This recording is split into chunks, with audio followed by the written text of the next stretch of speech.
Western Michigan University in Kalamazoo, Michigan, is like most college campuses. It has people from a variety of backgrounds. The diversity of this campus is seen in many ways, from outward differences such as skin color to less visible differences such as learning disabilities or sexual orientations.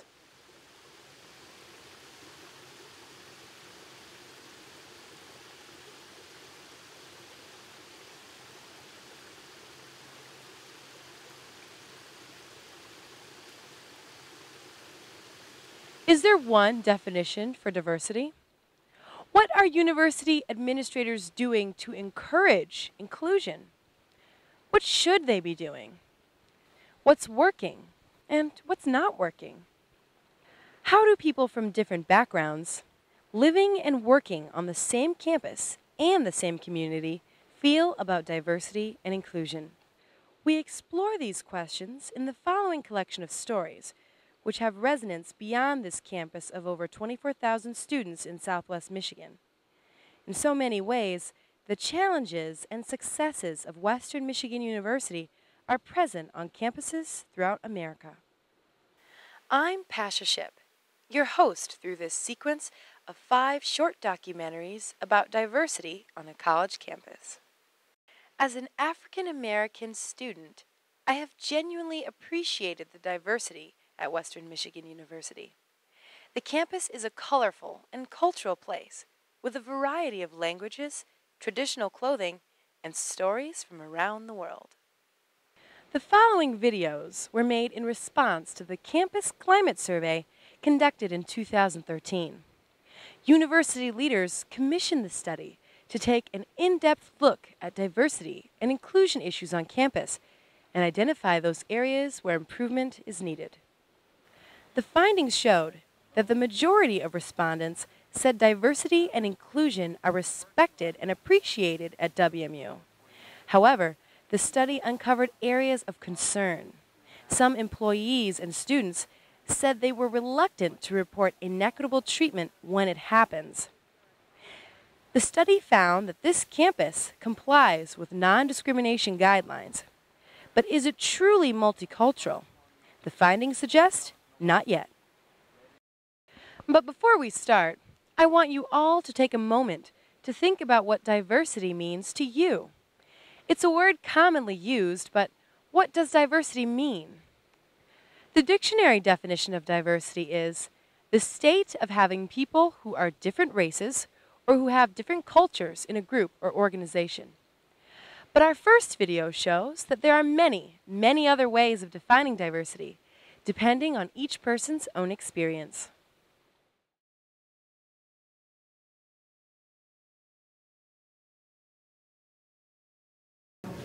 Variety. Transformation. Uniqueness. Acceptance. Incomplete. In the fall of 2013, Western Michigan University conducted a campus climate survey of approximately 5,600 participants. According to the survey, nearly 92% of participants viewed overall that diversity and inclusion on campus is appreciated and honored. The Lewis A. Walker Institute of Race and Ethnicity's definition of diversity includes terms such as race, ethnicity, national or regional origins, sex, gender identity, and sexual orientation. Some students define diversity in a different way. It's not just a variety of people, it's something more.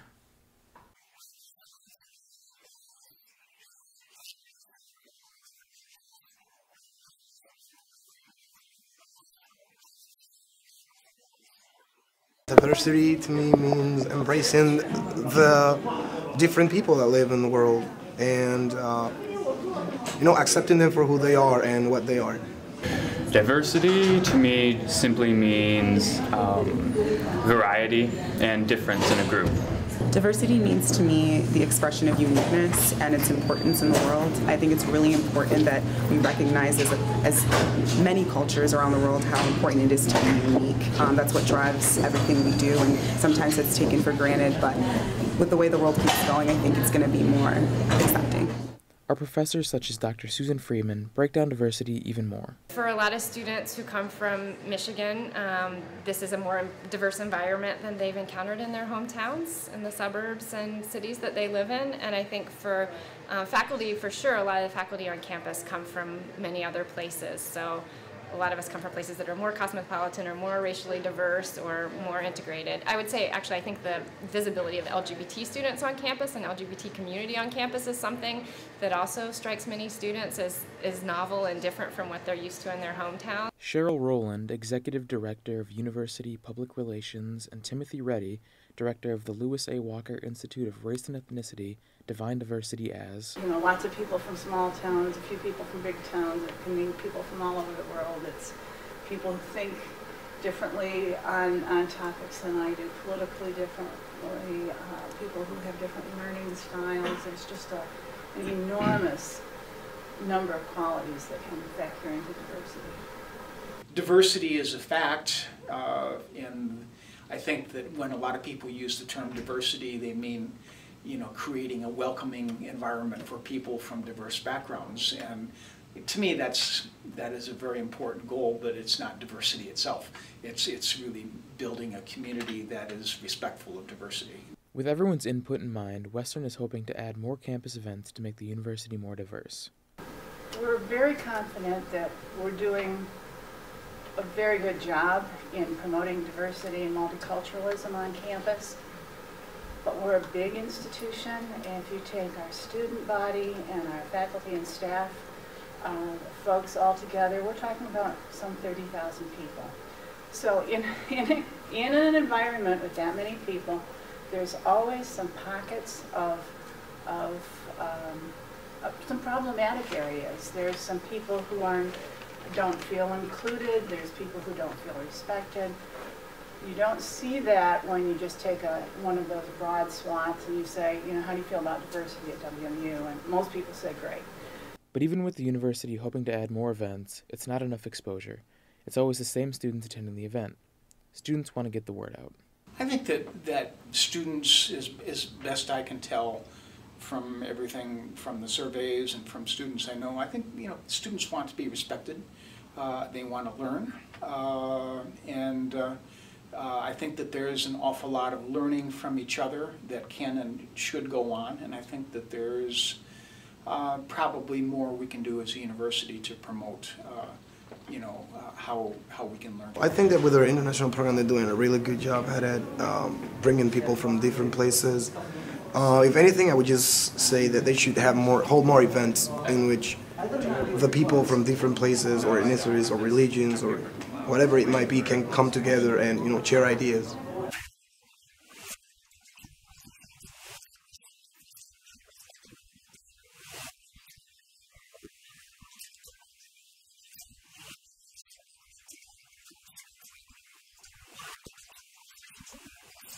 Try to de-escalate any accidental segregation that happens. A lot of times people, like in international students, when they get here, they kind of stick with their own group and they're maybe a little afraid to branch out because they don't think that they can. I think it's really important that maybe we try to at least let them know that they can branch out and that there will be people who accept them for who they are and things like that.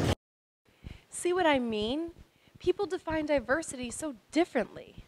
And that piece captured just a handful of the thousands of respondents to the survey. But according to some respondents, differences in equity, especially between genders, was problematic.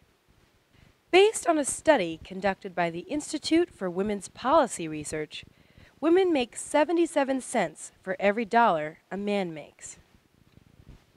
Our next video will explore this issue by talking to campus community members.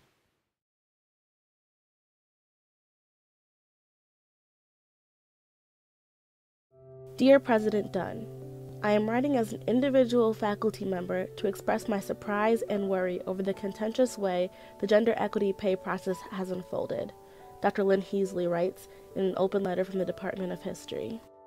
Last year, 493 faculty members participated in a campus-wide climate study at Western Michigan University. Among the results, information was released that faculty members in general feel unequal at the university.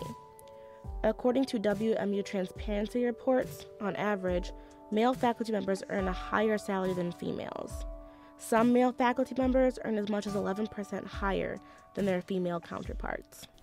Gender unequal pay has significantly affected many faculty members at WMU, so much so that male and female faculty alike have been urging the university to change their pay policy.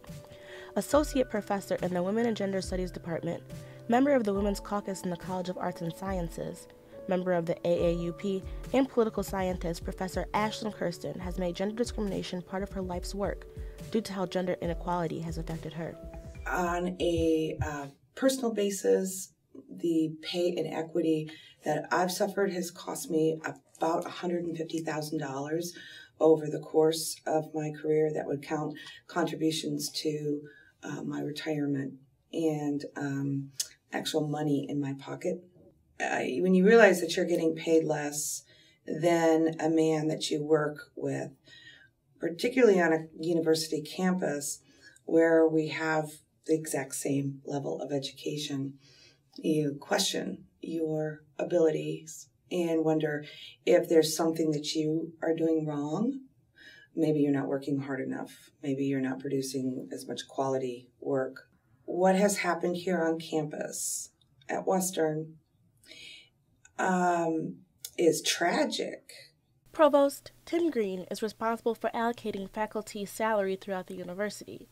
According to Kirsten, although faculty have shown disapproval with his decisions, not much has changed. Last October, I organized a rally for women's pay equity at Western. Essentially what happened to lead up to that over the summer, I was hearing whispers about there being a pay equity issue at Western regarding gender, and all 10 or so of us were just really upset that this was happening to people that we knew and people that we cared about, the people who were teaching us. And so we decided that we would plan a protest. I think we had about 60 folks at the rally, and I had about 116 signatures on the petition. Most students were appalled. In the petition, there was a spot where people could say why they were supporting the petition, and a lot of student reactions were just like, it's 2013, why are we having to deal with this? This isn't something that I want to deal with when I graduate. It's not something that I want my professors to have to deal with now. Another student, Sarah Zarnecki, is president of the RSO Girlfriend to Girlfriend, which promotes awareness about domestic violence and how to have healthy relationships. Zarnecki supports all forms of equity and strives for a more equal campus. I think equity at WMU is getting better.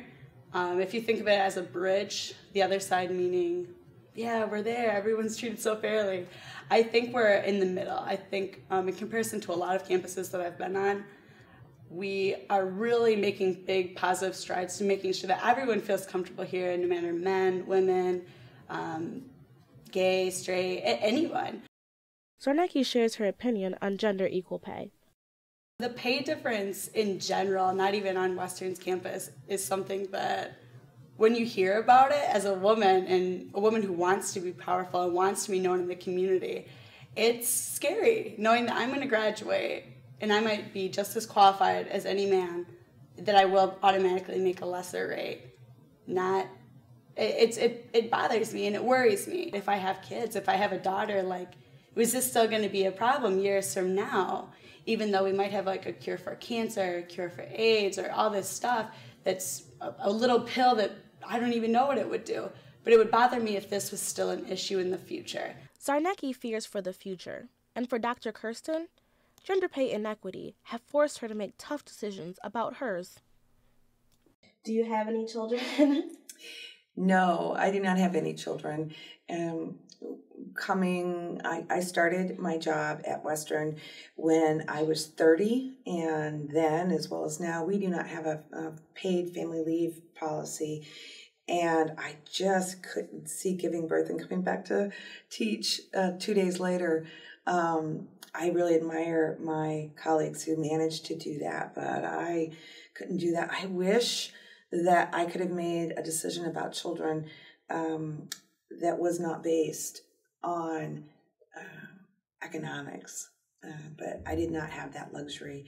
I hope in the future that my female colleagues don't have to make that decision like I did. These women, as well as many other faculty and students at WMU, are dedicated to being heard.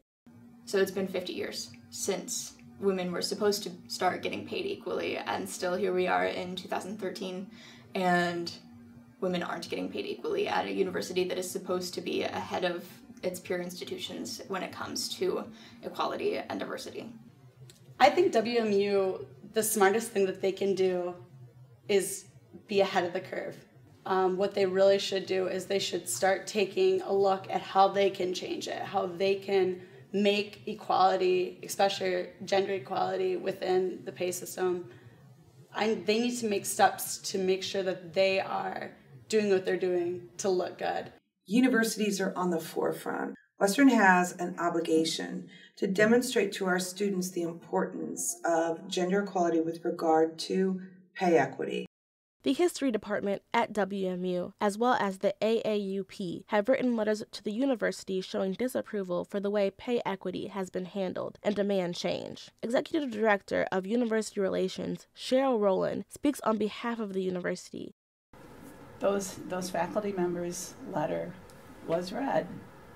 Just nobody was responded to because there wasn't an individual who was the point person to be the recipient of any kind of feedback or response on that. So, and I'm not sure that there was really a call for a specific action to be taken. I believe they were voicing their disapproval for the whole process, and they were basically saying, we want to say that we're upset about this. In later follow-up, Rowland explained that there are multiple reasons for different pay, including rank and service time. She also mentioned that Provost Green recently adjusted faculty pay to improve equity. The adjustments totaled $500,000, with 85 women getting as much as $14,000 in raises, and 26 men receiving up to $8,000. Faculty members continue to strive for equal pay throughout the entire university. Professor Kirsten discusses the next steps that they have in order to make this a reality. So this summer, 10 female faculty members filed complaints with the Michigan Department of Civil Rights to involve the state of Michigan in this issue. Dr. Kirsten is highly confident that she will have success in winning her case. So by the end of next month, by graduation, the state of Michigan will conclude that our complaints are warranted. I suspect by Christmas, the federal government will conclude that our issues are warranted. And then we hope that the university will settle with us and we don't have to litigate. According to the Campus Climate Survey, the results were overall positive. While people feel happy and comfortable on campus, gender pay inequity still remains to be a large issue. As we just learned, female faculty members and students were one of the groups who rated the campus climate lower in terms of overall diversity here at Western Michigan. Another demographic group that rated the campus climate lower in terms of diversity and equity were persons with disabilities. Both of these issues, gender pay gaps and disability rights, are poignant national issues. In the next video, we meet 3 individuals who each share their perceptions of diversity and what it's like to navigate university life.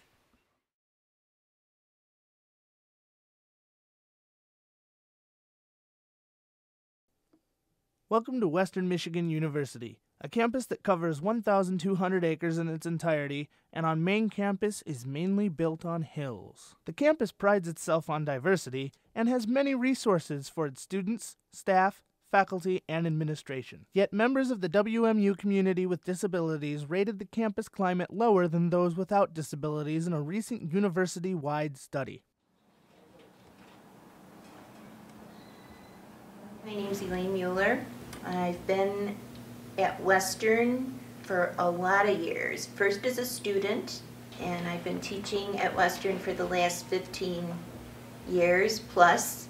I had been working as a social worker and activities director, decided that they didn't want a blind person in the front office. I could have cried foul, but I decided that I would just simply change my course and I would go back to finish my college career, and I would teach college. My name is Austin Mines. I'm a freshman, creative writing major, and a pre-com. I think I was 15 when I was diagnosed. I had been dealing with a lot of stuff, and then I went to a physical at like my pediatrician, and I was talking to them about it, and you have to fill out the checklist of, do you feel sad on this many days of the week, things like that. And then he kind of talked to me about it, and I was like, well, yeah, that kind of fits. And then I didn't get officially diagnosed with generalized anxiety disorder until a few years later. I always just thought, oh, I was a sensitive person or something, but no, so. My name is Johnson Simon.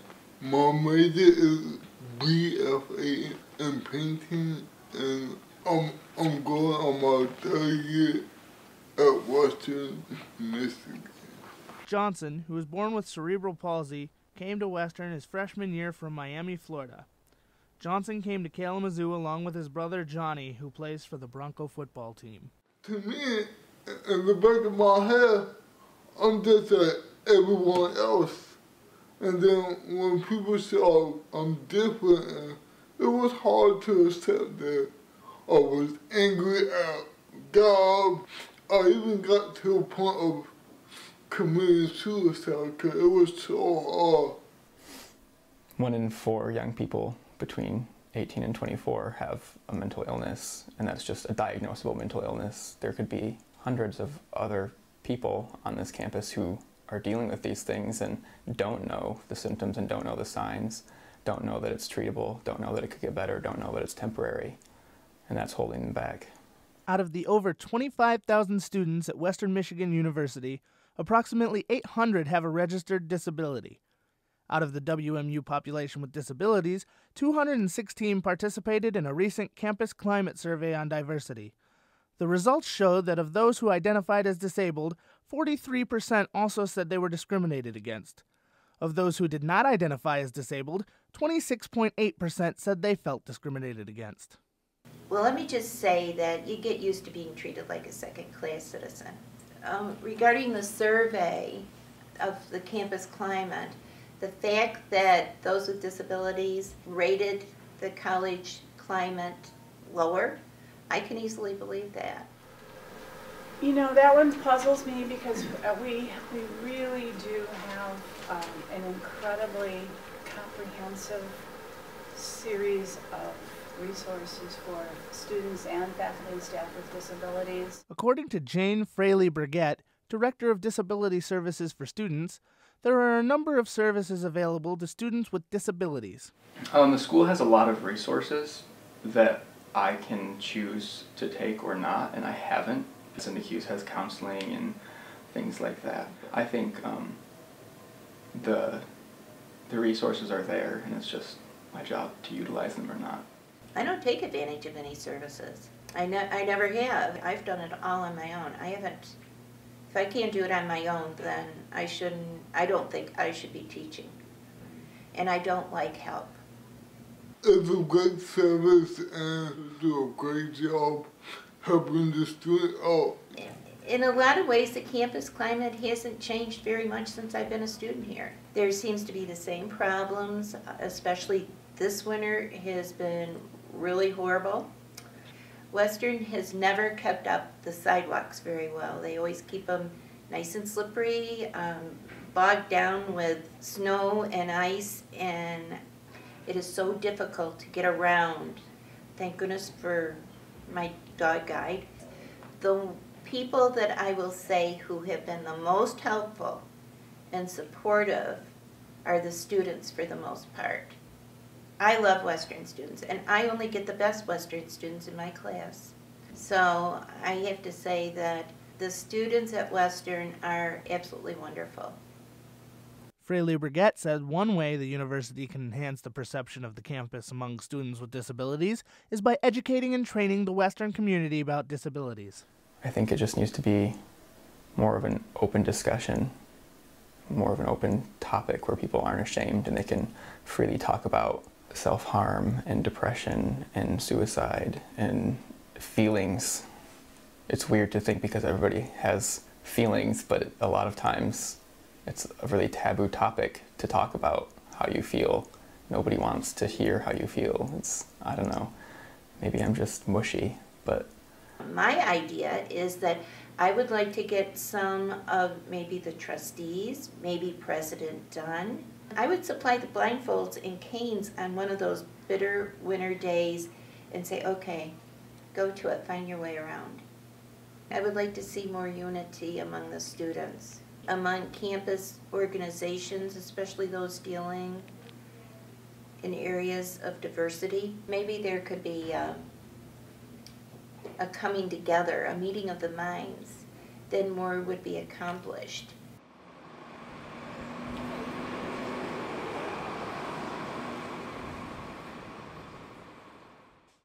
Another aspect of diversity that we examined deals with the long-running tensions between town and gown, between local residents and college students. Western study found that some students felt unsafe in certain neighborhoods. Our next video takes a look at some of the factors related to these perceptions of safety among students.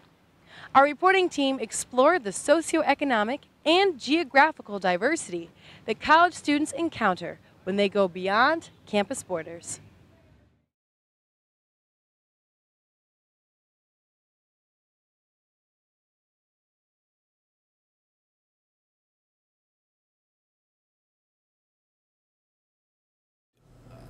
Do I feel unsafe? No, yes. I don't. I personally don't feel unsafe. I feel fine. During the 2012-2013 academic year, Western Michigan University conducted a survey measuring the status of diversity on campus and throughout the community. The Campus Climate Survey received more than 5,600 responses from randomly selected students, staff, faculty, and administrators covering a variety of diversity-related topics. One portion of the survey that dealt with interaction between WMU students and the surrounding community revealed concern about safety in certain parts of town. Especially like where poverty is, I feel like that's where like lots of like violence can come up. Rundown houses, crazy people. I still feel unsafe sometimes at night, you know, when you're walking and you see somebody homeless. I mean, that's probably like natural instinct. When I came, I thought that downtown was not a safe area and I stayed away from it. And I wish that every student knew that that is completely false. It really comes down to a question of familiarity, almost like your hometown. I mean, if you go home to your hometown, you feel comfortable going anywhere. I guess I've seen both worlds. Growing up in Detroit, we know Detroit has a high crime problem. Sometimes, depending on where you are from, you bring those perceptions with you. It's that one thing that you hear that, you know, transcribes it into your brain and you're like, okay, that's a bad neighborhood. Not always. With more than 4,700 citizens occupying 1 square mile to the west of downtown Kalamazoo, the Vine neighborhood is an area where cultures collide. Steve Walsh, the Vine Neighborhood Executive Director, says that living in the Vine neighborhood is an exercise in reality and basic precautions need to be taken. This is a neighborhood where worlds collide at times. So, you know, I don't ever want to scare anybody, but I also want to be realistic and say, keep your guard up. You know, that's the reality of wherever you live. Keep your guard up, keep your head up. Students, from what I understand from our Department of Public Safety, tend not to be quite as careful about things like that. You know, it's more willing to open their doors when somebody knocks on the door, or they might go off and leave their doors unlocked, their windows unlocked, and that's those creating opportunities for crime. There are a lot of parties that happen here, and a lot of parties with a lot of open doors. I often tell residents, you have to lock your doors. This isn't just good time college town anymore. There's always going to be people that take advantage of that situation. And I talk to students, I said, look, you can be the man and have the party with 400 people, but what you need to understand, of those 400 people, there's going to be 10 of them that don't care about you at all. And those are the ones that are propping your windows open, propping your doors open, going into your room and stealing things. You don't want to be fear-mongering. We already get enough fear pumped at us that we need to be afraid of the people that are different from us. This is different. This is just what you would do. This is just what you should do living in the city. With community leaders urging citizens to exercise caution in Kalamazoo neighborhoods, students identified the public transit system that runs through Kalamazoo as unsafe. Located in downtown Kalamazoo next to the Gospel Mission, the Kalamazoo public transit system is a resource that both students and residents share daily. The bus station is interesting. You see some crazy stuff on the bus. Yeah. Like, yes. Today we're on the bus and this guy was yelling on the phone like, I take my prescription. And he was calling people everything just going And then he fell on top of me. Yeah, and he messed up my toe. Probably the unsafest place is probably where the train station's at. You'll see people walking and like, you know, that are just homeless. But I feel like that's like where lots of the like stuff goes down, you know. I've never had a problem. There's actually, I think last week or 2 weeks ago when I got off the bus stop here, down at the bus station, I should say, there was actually a big fight that was going on. That's the only incident I've ever seen or heard. The only time I felt sketched out was the one time I got here closer at night. I think it was maybe 8 or 9 p.m. when I got back into the station. There was just like a whole bunch of guys just milling around, and I was by myself waiting for my dad to pick me up. So it's just like, you okay? You can be here any second now. There are times where kind of vagrants, you might say, wander about. Especially downtown, you see like, I heard it's like a shelter, so it's like drug addicts and stuff, so like they're always And then people that be riding on the bus. While some students may blame the Kalamazoo Gospel Mission for the city's homeless population, Executive Director Mike Brown says that his organization provides help for people in need. Well, our folk need to have, they need to have ready transportation. Also, people who are coming to us, they don't need to be hunting for us or get into town and then have to try to find their way to us. I think it was wisdom years ago that caused our founders to actually find this location. And it was also an acceptance from the community at that time to help them to get, you know, in an ideal location, such as right downtown here. Where you have a homeless community, you have people from all different walks of life. And so there's a possibility that you may have some unsavory people in that arena. The folks that have a negative perception are the ones that really aren't that close or don't have that much information about what we do. And so naturally they go by what they've heard or what they've heard in other places and things like that. You can't stop certain segments of the community from using the bus because you feel uncomfortable. They have a right to be there. I've also heard that the numbers of homelessness in Kalamazoo is so high because of the gospel mission. That's not true. The programs in the gospel mission are what they are because the numbers in Kalamazoo are so high. Downtown Kalamazoo Incorporated is one organization that is working to improve the negative perceptions that students have about safety in the city. Downtown Kalamazoo tries to attract students downtown through our Student Connections program, because I know I experienced this too as a freshman, just hearing stories and things from people, but never actually coming downtown, but just being afraid because there's just this belief that it was dangerous because of an incident here, an incident there that somebody heard that maybe happened 5 to 10 years ago, or that you found out wasn't even true. I would just say come downtown. We spend a lot of time working with organizations like Discover Kalamazoo, Downtown Kalamazoo Incorporated, and we bring them into the mix as soon as we have students on campus. I try and promote different events that are taking place and trying to make it seem more friendly and open, and that it's really not a unsafe place to come down and hang out at.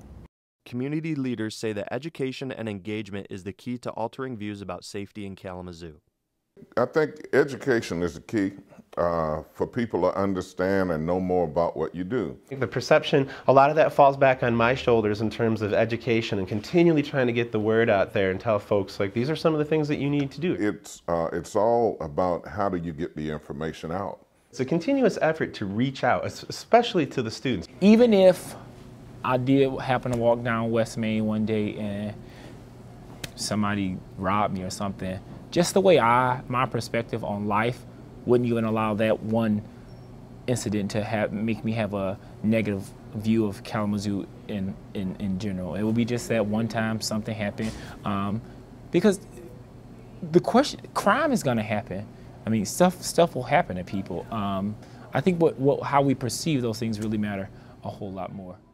Now that we have explored some of the issues related to diversity off campus, we shift our focus back to the campus community. While it's quiet now, the North Ballroom of the Bernhard Center is where the annual International Festival takes place. The festival and similar events aim to promote diversity on campus.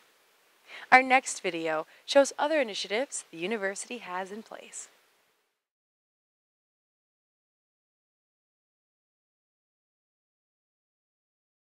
A major find of the Cultural Climate Survey was that nearly 92% of people agreed Western Michigan University respects diversity and inclusion on campus. The survey asked staff, faculty, and students if they were satisfied with diversity at Western.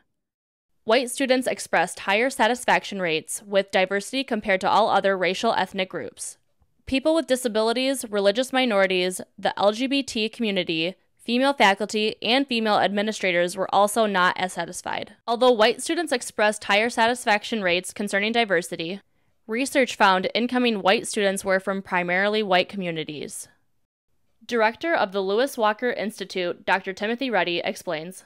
White students at Western have very little experience in interracial, interethnic contexts. On the other hand, they had very little experience. And so, and I think with little experience comes little knowledge. The survey recommends that Western should identify and enhance existing multicultural programs and/or develop new ones. But this recommendation will only attract people who are already working towards greater diversity on campus. Dr. Reddy has a theory why some people don't feel comfortable talking about diversity. Kids, they don't want to say the wrong thing. And they don't want to offend anybody, or they're afraid of saying something stupid, and so that somebody might find offensive. There are many established groups, programs, and events that allow people to get more involved with diversity on campus. The International Festival is organized by the International Student Activities Office. This is our biggest event. We have roughly around 4,000 people coming. Not at once, obviously, but like throughout the entire day.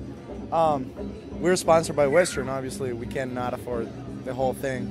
But and this year is the 25th anniversary, so it's like our biggest event that we have definitely this year. Office Director Daniel Nueves would like to see more Americans come to multicultural events. We don't get many Americans in here. It's pretty much like try to tell them to come here and experience it, because once that they come in here, they come back and they bring their friends. You see the flyers, the chalk graffiti on the sidewalks, and organizations promoting events at the flagpoles. What events have you been to? I myself haven't participated in any on-campus diversity inclusion programs. I do definitely think they are a good idea. I participated in an outspoken meeting once. It was pretty fun. They tried to include everyone, but I'm a shy person, so it didn't really include me, I guess. Yeah, I have not, and I think the reason is just simply the busyness factor. Outspoken is another student organization which promotes inclusion for all students. And what we do for Western, we do provide that safe space and a community for LGBT people so they can meet each other and find support. We do have lots of events throughout the year. Their most popular event during the fall semester is Pride Prom. This event gives LGBT people a non-judgmental prom. But Outspoken has seen a decline in participation in recent years. But I know that my freshman and sophomore year it was up near 100, and it's not there right now, which happens and is okay. But I really liked it when it was a lot of people. I felt like I had a really big community and like we could really make a difference.